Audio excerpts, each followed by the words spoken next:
Olá, alunos e alunas do YouTube! Vamos começar a 17ª aula do curso de Farmacologia. Na aula passada, falamos sobre os fármacos que controlam as convulsões. Detalhamos quais as formas de epilepsia e seus mecanismos. E falamos das classes dos fármacos capazes de reduzir as crises convulsivas em cada um dos estados epilépticos. Nessa aula, veremos como os fármacos podem ser usados para parar a progressão de uma doença neurodegenerativa. Essa aula será dividida em 4 partes. Na primeira, veremos os mecanismos conhecidos que causam a neurodegeneração. Na segunda, falaremos do mal de Alzheimer e seus tratamentos. Na terceira parte, será abordada a doença de Parkinson e seus fármacos. E na quarta parte, falaremos sobre a doença de Huntington e a esclerose lateral amiotrófica. Eu sou o professor Sérgio e começa agora mais uma videoaula. O assunto de hoje é farmacologia das doenças neurodegenerativas. Então, o que é que veremos na aula de hoje? Falaremos sobre a definição dos distúrbios neurodegenerativos, quais os principais mecanismos de morte celular, onde ocorre a morte neuronal e qual a sua relação com as doenças neurodegenerativas mais comuns, quais as proteínas alteradas nessas doenças neurodegenerativas. Isso finalizará a nossa primeira parte. E nas 3 últimas partes dessa aula veremos a doença de Parkinson, Alzheimer, Huntington e a esclerose lateral amiotrófica. Então, o que significa distúrbios neurodegenerativos? São doenças que se caracterizam pela perda progressiva e irreversível de neurônios. É a morte neuronal. E ela ocorre em regiões específicas do sistema nervoso central. Dependendo de qual região foi acometida pela neurodegeneração, nós teremos uma doença desenvolvida. Também se caracteriza pelo desenvolvimento tardio. São as pessoas mais idosas que apresentam os distúrbios neurodegenerativos. Então, características dos distúrbios neurodegenerativos: perda progressiva e irreversível dos neurônios, acontece em regiões específicas do sistema nervoso central e ocorre com o desenvolvimento tardio. Exemplos de doenças neurodegenerativas, nós temos a doença de Parkinson, a doença de Alzheimer, a doença de Huntington e a esclerose lateral amiotrófica. Falaremos sobre os detalhes dessas doenças, quais os mecanismos moleculares de cada uma delas e como a farmacologia pode intervir na progressão dessas doenças. O que se conhece hoje sobre os mecanismos de morte celular, principalmente de neurônio, se enquadra em um desses 5 grupos. Então, a morte neuronal pode acontecer por um processo inflamatório. A produção de mediadores inflamatórios pode ser responsável pela morte celular. Também, mecanismos de estresse oxidativo também podem ser responsáveis pela destruição neuronal. A excitotoxicidade, ou seja, uma excitação exagerada, a produção de neurotransmissores excitatórios de forma exagerada, pode culminar com o colapso da transmissão neuronal e com a morte neuronal. A apoptose também é um mecanismo importante de morte de neurônios.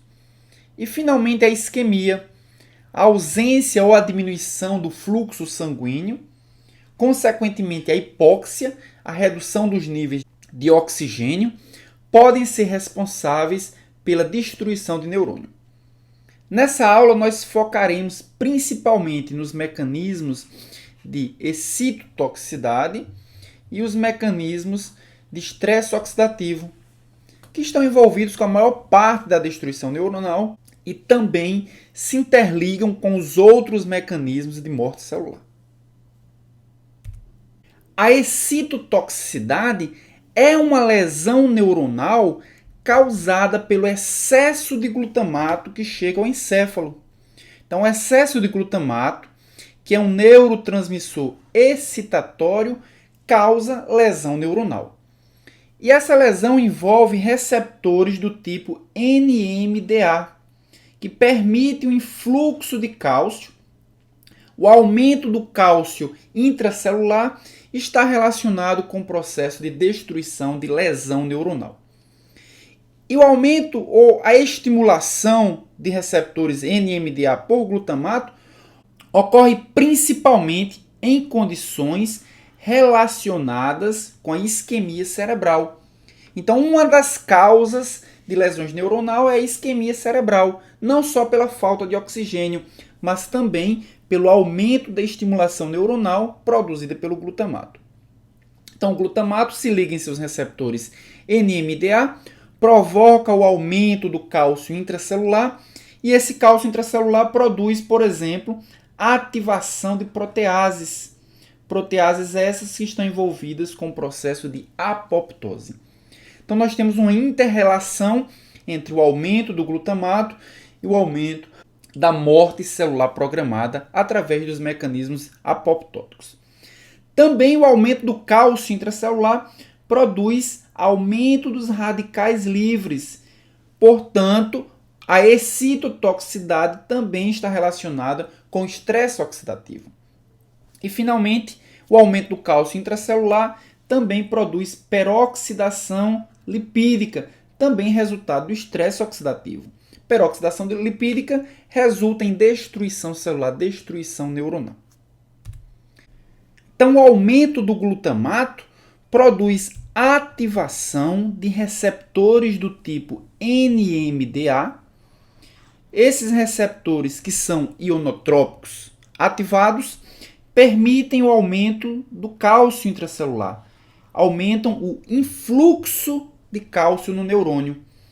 Cálcio dentro do neurônio vai produzir ativações de enzimas, como, por exemplo, a óxido nítrico sintase, que produz óxido nítrico a partir da arginina. Também o cálcio irá produzir ativação, irá induzir a ativação da fosfolipase E2, que vai quebrar fosfolipídios de membrana, produzindo ácido araquidônico. O ácido araquidônico permite o aumento do radical livre superóxido, que juntamente com o óxido nítrico formado, formarão um outro radical livre, o peróxido nitrito. O peróxido nitrito irá reagir com proteínas, com lipídios e com DNA, promovendo a degeneração, promovendo a destruição dessas macromoléculas, o que resulta em uma proteólise alterada, o que resulta em uma apoptose celular, ou seja, destruição neuronal. Além disso, o radical superóxido também serve de substrato para superóxido dismutase, que irá produzir o peróxido de hidrogênio, que será substrato para a produção de hidroxilas, que também contribuirá com a alteração de proteínas, de lipídios e de DNA, e que, em última instância, contribuirá com a necrose celular. Então, o aumento do cálcio intracelular, resultado da ativação de receptores NMDA do glutamato, irá produzir ativação de óxido nitrosintase, fosfolipase E2, xantina oxidase, que irá contribuir, que terá como consequência o aumento de diversos radicais livres, como óxido nítrico, peróxido nitrito, superóxido, peróxido de hidrogênio e hidroxila. Todos esses radicais livres irão contribuir com alterações moleculares de proteínas, lipídios e DNA, que resultará em apoptose celular e necrose celular, ou seja, morte neuronal. Morte neuronal irreversível. E o estresse oxidativo resulta de quê? Da excessiva produção de radicais livres, não necessariamente advinda da estimulação glutamatérgica, mas produzida pela excessiva fosforilação oxidativa mitocondrial. Nós, seres humanos, transportamos elétrons energizados para a cadeia transportadora de elétrons. É através desse transporte de elétrons que nós adquirimos a maior parte da energia que utilizamos para os processos metabólicos. Entretanto, quando há um dessincronismo entre o oxigênio que chega e o excesso de elétrons que é percorrido pela cadeia transportadora de elétrons, esse oxigênio pode receber mais do que um par de elétrons. Isso vai resultar na produção de radicais livres, como o superóxido, como a hidroxila e como o peróxido de hidrogênio.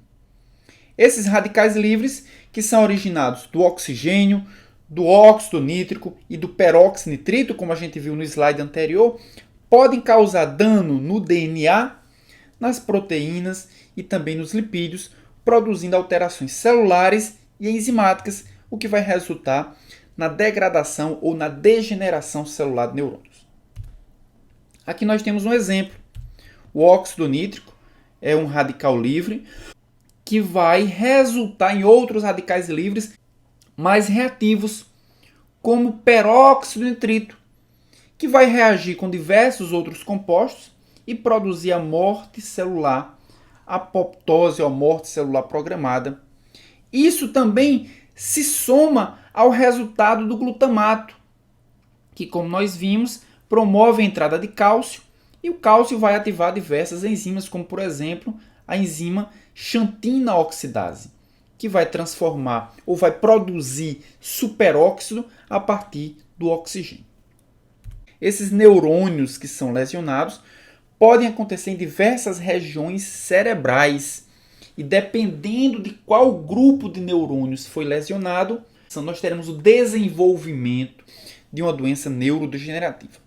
Por exemplo, neurônios do hipocampo, neurônios hipocampais, responsáveis pela memória e pelas funções cognitivas, quando lesionados, causam déficit de memória e disfunção cognitiva, que são características da doença de Alzheimer. Então, a doença de Alzheimer se caracteriza por destruição de neurônios da região hipocampal. Já os neurônios da região dos gânglios da base são responsáveis pelo controle do movimento.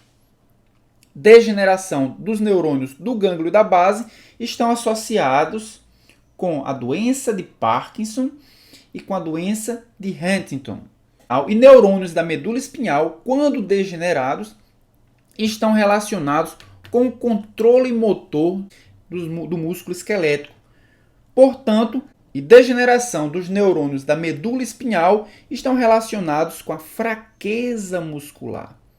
Consequentemente, as pessoas acometidas de esclerose lateral amiotrófica possuem degeneração de neurônios, principalmente dessa região. As doenças neurodegenerativas apresentam muitas proteínas alteradas. Algumas dessas proteínas estão relacionadas com o processo patogenético dessas doenças, como é o caso, por exemplo, da doença de Parkinson, na qual há o aumento substancial de uma proteína chamada alfa-sinucleína. A alfa-sinucleína aumentada está relacionada com a degeneração de neurônios da região dos gânglios da base.